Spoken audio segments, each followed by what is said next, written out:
Have you ever felt a strange, inexplicable chill run down your spine when interacting with someone, as if beneath their friendly smile, behind their well-rehearsed words, something deeply unsettling was hiding, something you couldn't see, but your instincts were screaming at you to notice? Carl Jung, one of the most insightful and visionary psychologists in human history, uncovered a deeply troubling psychological pattern during his decades of clinical work. He observed that there exists a silent warning, an invisible red flag that our conscious minds often overlook, but that our most primal instincts detect instantly. This warning doesn't come in the form of loud threats or openly hostile behavior. It doesn't arrive with yelling or confrontation. On the contrary, it's far more subtle, and precisely because of that, far more dangerous. It whispers rather than shouts. It hides in the shadows of politeness, charm, and false virtue. Long before Jung, ancient traditions and spiritual teachings warned of certain kinds of people, people whose presence felt off, whose behavior caused a quiet but unmistakable alarm in the soul. What our ancestors intuited, Jung was able to define with the language of science and psychology. And perhaps the most disturbing revelation is this. This silent signal of danger can come from people who seem completely normal, even charismatic. When you notice it, when you feel it in your bones, the only sane response is to step away, immediately. This warning, this invisible danger, revolves around a psychological mechanism Jung called the projection of the shadow. He considered it one of the most dangerous forces in human relationships. Picture this. You're having a conversation with someone, nothing unusual, perhaps even pleasant, and then, out of nowhere, they accuse you of having dark intentions, selfish motives, or negative traits you don't recognize in yourself at all. You're shocked, confused, you wonder where it's coming from. But here's the truth. They are not responding to you.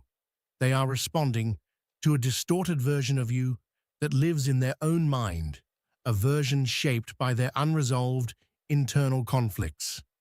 Sound familiar? That moment, that eerie disconnect between who you are and what they think you are, is what Jung referred to as shadow projection in its rawest form. The shadow represents all the aspects of ourselves that we reject, traits, impulses, fears, and memories that we consider unacceptable. Instead of confronting them, we bury them deep in the unconscious. But repression doesn't erase them. These shadow elements don't vanish.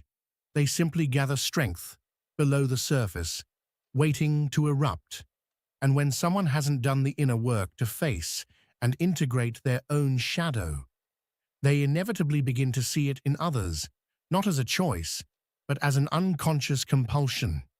They become blind to those aspects in themselves and project them onto the people around them. And that's what makes it so dangerous. From their perspective, you truly are the enemy. You embody the very things they refuse to accept within themselves. And because this projection feels so real to them, they react with conviction, with a kind of certainty that is impervious to logic or evidence. Ancient spiritual traditions knew this long before Jung gave it a name.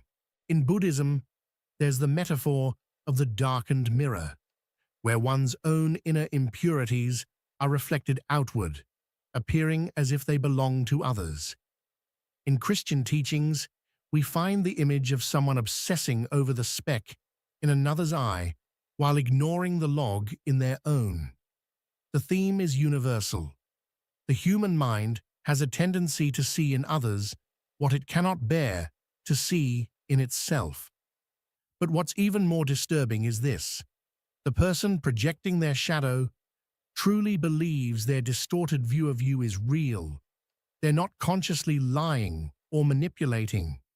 They're trapped in a reality shaped by unresolved inner battles, and because of this conviction, they can be incredibly persuasive. Others, family, friends, co-workers, can begin to believe their version of you.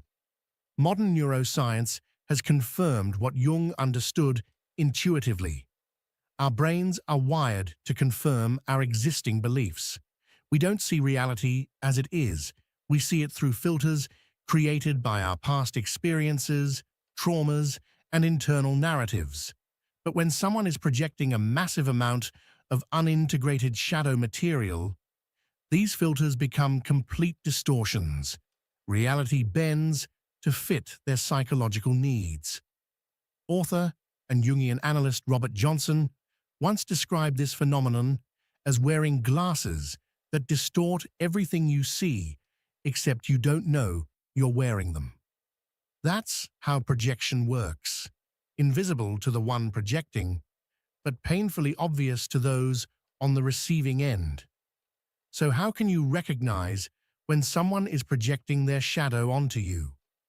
The red flag appears in that unsettling moment when there's a clear disconnect between what someone claims you are and your own internal reality. They accuse you of hidden motives you don't have, of feelings you've never felt, and they do it with total certainty, utterly immune to contradiction, unwilling to hear your truth. What's happening in that moment is profound. You've become the battleground for someone else's internal war. They are fighting a desperate battle against parts of themselves they cannot accept. And unknowingly, they've cast you as the enemy in their personal drama. But shadow projection is only part of the picture. Jung also identified another phenomenon, perhaps even more dangerous, called psychic inflation. You've probably heard the old saying, "The road to hell is paved with good intentions." Jung might have added, "and guided by those who believe themselves unquestionably good." Psychic inflation occurs when a person identifies so strongly with their sense of righteousness, moral superiority, or spiritual purity that they lose all humility. This is not just arrogance, it is something far more insidious. A person suffering from psychic inflation no longer sees themselves as an ordinary, fallible human being. Instead, they believe they are a chosen one, a savior, an enlightened guide, a mouthpiece for universal truth. Their ego has merged with powerful unconscious forces, what Jung called archetypes, and they begin to see themselves not as individuals, but as cosmic agents.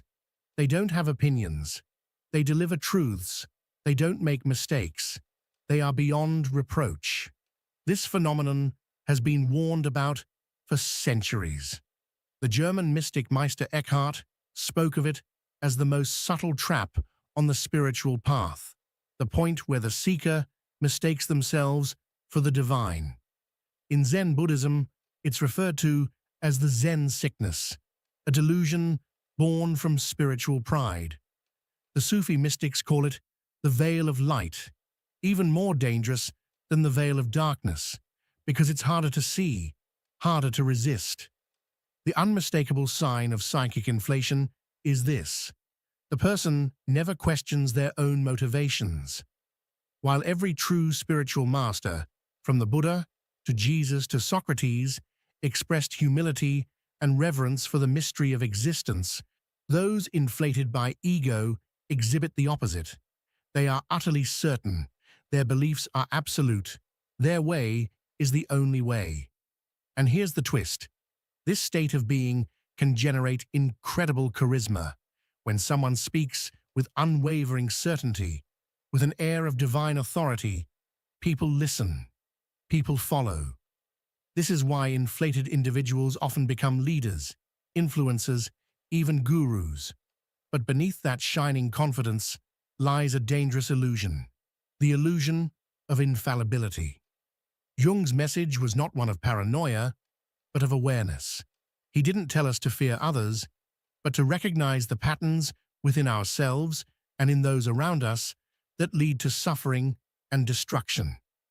Projection of the shadow and psychic inflation are not just psychological concepts. They are forces that shape families, communities, and entire societies. The key is to know the signs, to trust that primal instinct when something feels off, to listen to your body when it recoils, even if your mind doesn't understand why, to walk away when someone's conviction feels oppressive, when their truth denies your reality. In the end, the path to true wisdom isn't found in claiming absolute truth. It's found in humility, in self-awareness, in the willingness to confront the darkness within, rather than cast it upon the world outside. Carl Jung observed something both fascinating and deeply unsettling.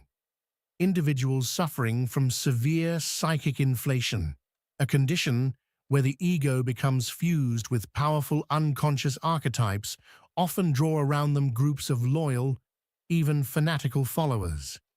What makes this phenomenon so compelling is that these leaders radiate an aura of absolute conviction. They speak and act with unwavering certainty. And in a world riddled with ambiguity and existential doubt, that kind of assurance is magnetic. We, as human beings, have an innate hunger for meaning. We crave clarity in a universe that rarely offers it. When faced with complexity, chaos, and uncertainty, many of us instinctively gravitate toward those who seem to have it all figured out. Those who present themselves as beacons of truth, as vessels of higher knowledge, or as living embodiments of divine will. The sheer force of their confidence can feel like a safe harbor in a storm. But Jung warns us that this is precisely the danger. When someone believes, with no room for doubt, that their words and actions are aligned with something greater than themselves, be it God, destiny, or some transcendent cause, they begin to see themselves not just as a person, but as a necessary instrument of a cosmic plan. This fusion of self and archetype can be intoxicating, both for the individual and for their followers. The Chilean psychologist and spiritual teacher Claudio Naranjo, who spent years studying both psychology and the wisdom traditions of various cultures, made a striking observation about the nature of the ego. He proposed that there is a form of ego far more subtle and insidious than the typical egocentrism we are familiar with. The ordinary ego says, "I am important." It demands recognition, praise, and control. But the spiritual ego, Naranjo pointed out, is much harder to detect because it cloaks itself in the language of humility and service. It proclaims, "I am a channel for the highest good," or "I speak for divine truth." At first glance, this might sound noble, even admirable, but the danger lies in how such a belief places the person above reproach. If they truly believe they are a mouthpiece for some ultimate good, then any criticism of them becomes, by extension, a criticism of that good. They no longer see themselves as fallible human beings, but as sacred emissaries. This mindset makes them not only blind to their own flaws, but also dangerously resistant to feedback or correction. And for those who follow them, it creates a dangerous paradox. To question the leader is to question truth itself. So how can we recognize when someone is suffering from psychic inflation? There's a revealing clue in how they handle opposition. If a person reacts with defensiveness, outrage, or self-righteousness when they are questioned, especially on matters of belief, purpose, or identity, it may be a sign that they've begun to merge their sense of self with a larger archetypal identity. Rather than taking criticism as an opportunity for reflection or growth, they interpret it as a personal attack on something sacred. To such a person, Disagreement is not just disagreement. It is heresy. It is betrayal. It is a disruption of the cosmic order they believe they are upholding. They may label those who question them as enemies of truth, agents of darkness, or lost souls who cannot recognize the light they carry. This perspective doesn't leave room for dialogue, and it certainly doesn't leave room for self-doubt. Psychic inflation in this context becomes a kind of spiritual armor, a way of insulating the ego from vulnerability. It feels empowering because it places the individual in a narrative of heroic or divine purpose, but it also isolates, distorts, and ultimately corrupts. It replaces genuine spiritual development with performance. It substitutes the slow, painful work of inner growth with the seductive glow of external validation and self-deification. Jung and Naranjo both urge us to be vigilant, not only of others, but of ourselves. We must ask, do we seek truth or do we seek comfort? Are we following someone because they challenge us to grow or because they confirm what we want to believe? And most importantly, are we willing to question even those who claim to speak for the highest good? In the end, true spiritual maturity is marked not by certainty, but by humility, not by the absence of doubt, but by the courage to live with it. Those who walk the path of wisdom do not claim to have all the answers. They remain open, curious, and aware of their own limitations. And perhaps it is this very humility, so often mistaken for weakness, that protects us from the dangerous illusions of inflation. Jung warned us of a psychological state that poses not only a threat to others, but more dangerously to the person who experiences it. When the small, limited ego becomes identified with transpersonal content, forces much greater than itself, the psyche is subjected to unbearable pressure. This inflation, this swelling of self-importance or self-delusion, demands eventual compensation. The psyche cannot tolerate such imbalance forever. The more inflated the ego becomes, the more dramatic and painful the collapse will be when repressed or denied aspects of the self force their way to the surface. It is like living inside a bubble made of illusions, an identity so fragile, so false, that its bursting becomes not just inevitable, but catastrophic.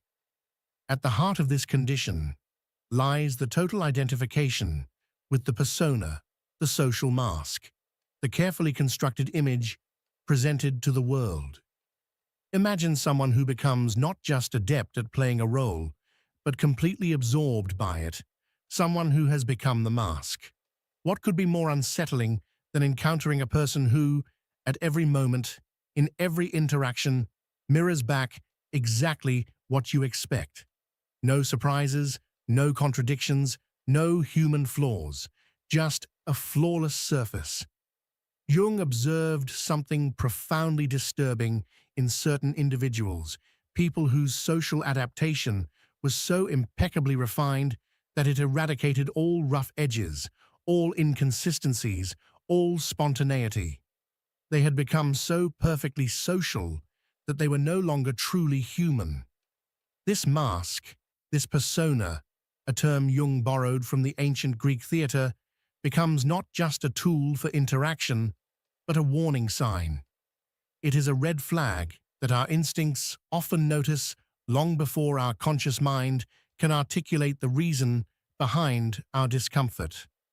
Why is this total identification with the persona so dangerous? Because it signals a complete dissociation between one's outer image and the true inner self. The person, in pursuit of social approval, has sacrificed their own authenticity. They have built such a convincing facade that even they have forgotten what lies beneath it. It's not just a performance anymore, it becomes their reality. The poet Fernando Pessoa expressed this danger with remarkable clarity. The danger is not in wearing a mask. The danger is in forgetting that you are wearing one. This insight, though poetic, resonates with ancient contemplative traditions. In Zen Buddhism, there is a concept of the original face that existed before birth, the pure, unconstructed self, free from societal layers. Taoist masters also warned of the risks of polishing the surface so obsessively that the substance beneath erodes. Jung, in his work, simply translated these timeless insights into the vocabulary of modern psychology. The warning signs are subtle but deeply felt. Have you ever interacted with someone whose behavior is technically perfect, always polite, always saying the right thing, always smiling in the right way, and yet something about them feels off? This person knows exactly how to act, which words to use, what expressions to show, and yet it all lacks the spontaneity and beautiful unpredictability that make us human. It's as though you're speaking not with a person, but with a performance.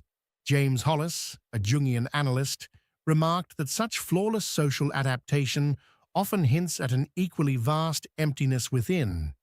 Neuroscience supports this idea. Our brains contain what are called mirror neurons, a system that picks up on subtle inconsistencies between what a person says, how they look, and what their body communicates. These neurons give rise to that inexplicable feeling that something isn't quite right. It's not always logical. You might not be able to explain it, but you feel it. When someone's social mask becomes entirely disconnected from their internal truth, our nervous system perceives this incongruence, and it triggers discomfort, suspicion, sometimes even fear.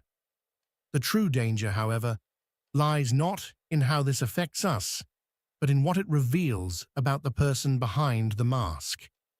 You see, when someone invests all of their psychic energy into maintaining a perfect image, into being seen a certain way, there's a cost. The parts of themselves that don't fit this image, shame, anger, insecurity, desire, doubt, don't vanish. They are not destroyed. Instead, they retreat into the unconscious, and there, they grow, they gain strength, they become what Jung called the shadow, a collection of everything a person rejects, disowns, or tries to hide.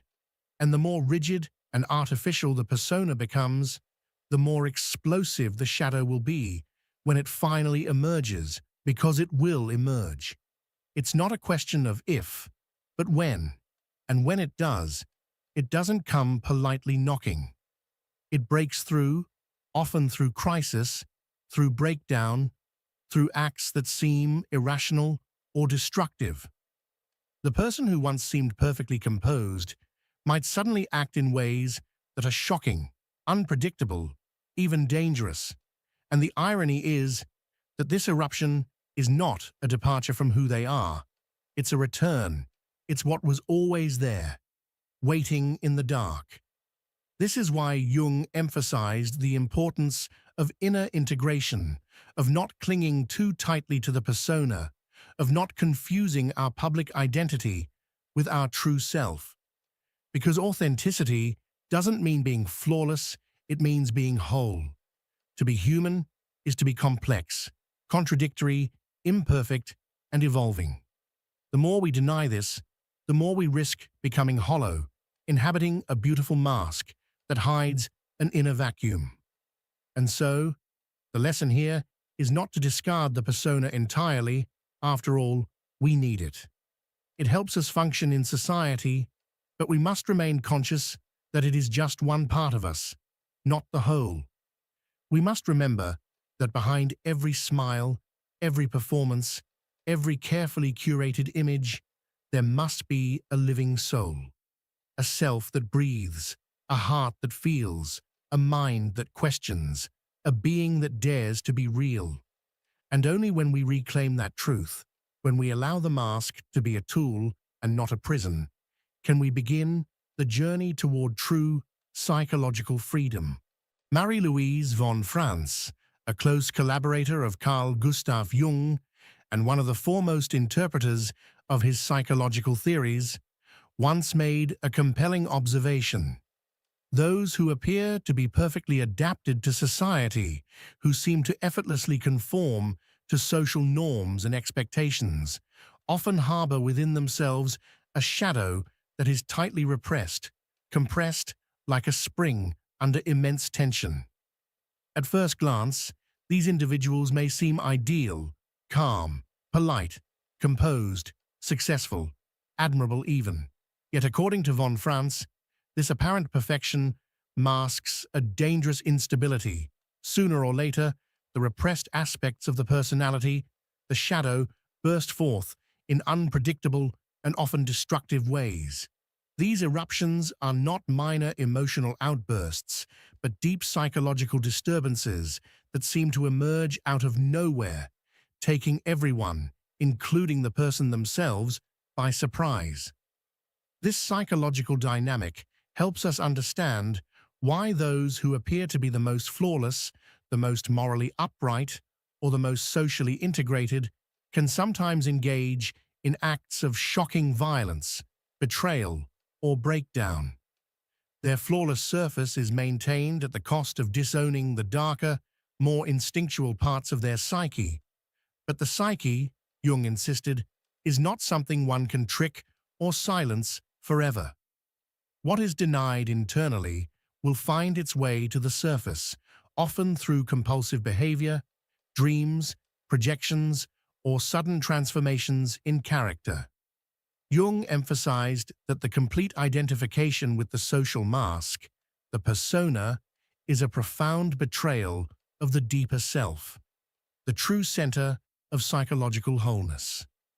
To Jung, the self is not the ego or the roles we play, but the totality of the conscious and unconscious psyche, the full expression of who we are meant to become. When someone becomes overly attached to their persona, prioritizing how they are perceived by society over the inner truth of their being, they essentially abandon their authentic individuality. This abandonment, Jung believed, always comes with a psychological cost. The person may achieve social success, but they pay for it with inner emptiness, disorientation, or worse, fragmentation. In extreme cases, this inner rupture leads to what Jung called archetypal possession, a disturbing psychological phenomenon in which a person becomes overtaken by a force from the collective unconscious. Imagine you're talking to someone, and mid-conversation, you begin to sense something has shifted, something subtle, yet deeply unsettling. They look the same. Their voice may still sound familiar, but there's a strange intensity in their eyes, an unusual stillness or certainty in their demeanor, as though another presence, something ancient, powerful, and impersonal, has started to speak through them. It feels as if the person you knew is no longer entirely there, and something else, something not quite human, is now animating their body.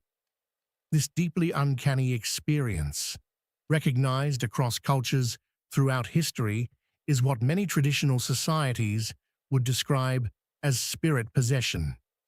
In Jungian terms, it is better understood as archetypal possession, a state in which an archetype, a primordial pattern of the collective human psyche, overwhelms the individual's conscious identity. Archetypes are not mere symbols. They are powerful psychic structures that contain both luminous and shadowy aspects. When they are integrated consciously, they can enrich life with meaning and depth. But when they take over, bypassing ego awareness, the individual becomes a mere vessel, a puppet for forces far beyond their personal understanding or control.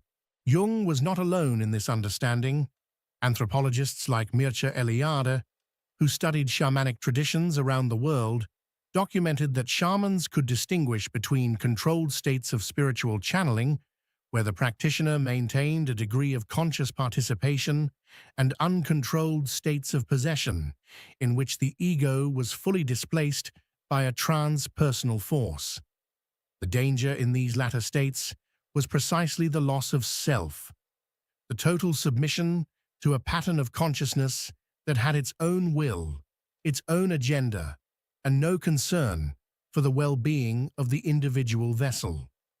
In Christian mysticism, a similar principle is found in the practice of discernment of spirits, the careful evaluation of inner and outer forces to distinguish between divine inspiration and deceptive, destructive influences.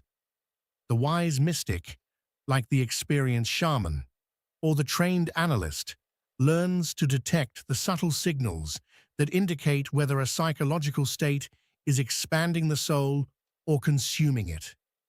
One of the key warning signs is the loss of psychological flexibility, when a person becomes rigidly identified with a single role, a single identity, a single archetypal narrative. This identification can take many forms. Someone may begin to act as if they are the unquestionable savior of others, determined to rescue everyone, regardless of consequences. Others may become the relentless warrior, obsessed with a fight or cause to the exclusion of all else. Some may fall into the archetype of the eternal victim, constantly persecuted and seeking sympathy, or the unshakable judge who sees the world only in black and white and delivers verdicts with no room for nuance or compassion. The specific archetype is not as important as the total identification with it.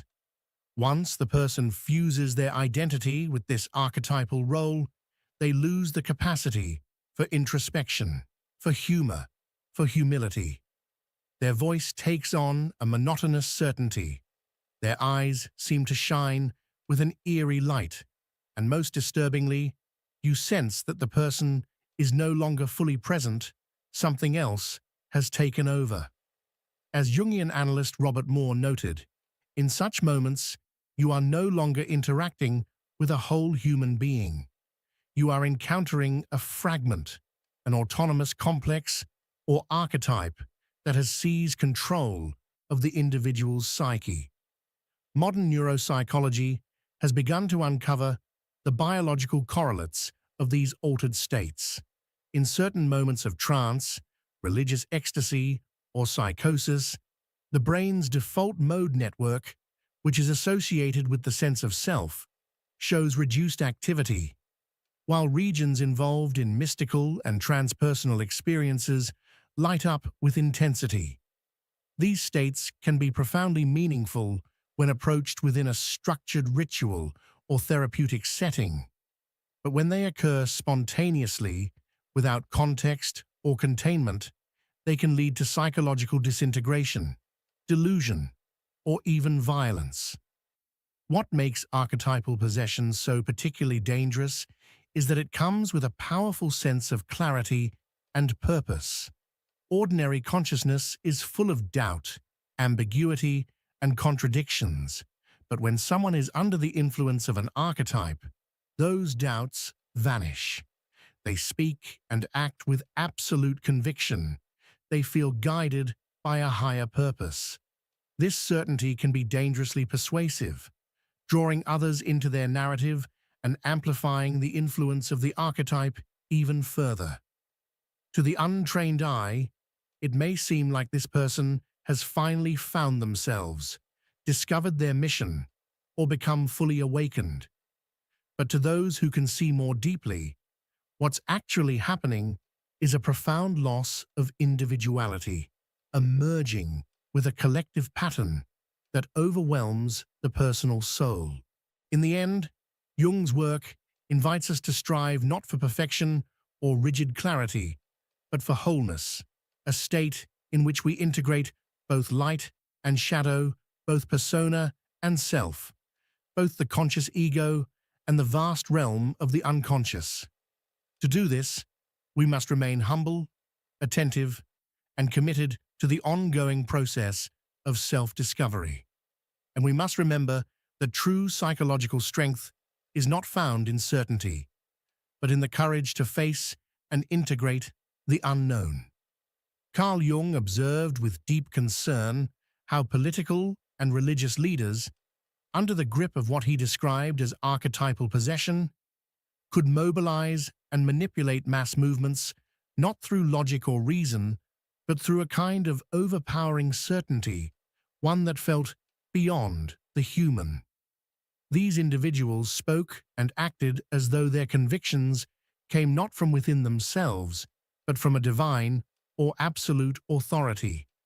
And that was the essence of the danger. When someone becomes identified with an archetype, those ancient universal patterns embedded deep within the collective unconscious, they begin to act not as individuals, but as vessels for something far older, far more powerful, and far less human. If this message has stirred something in you, even just a little spark, I encourage you to share your thoughts in the comments below. Because awareness, pure, honest awareness, is always the first step toward meaningful transformation. And don't keep this reflection to yourself. There may be someone in your life right now who needs to hear this. Someone who's struggling under the weight of unconscious patterns in their relationships. Send this message their way. Sometimes the right words at the right time can open a door that's been locked for years. Make sure to subscribe and turn on the notification bell so you don't miss future explorations into the vast and beautiful landscape of the human psyche, from the depths of Jungian psychology to the timeless truths of the world's great wisdom traditions. The journey of integration is not an easy one, but it is the most important path we will ever walk.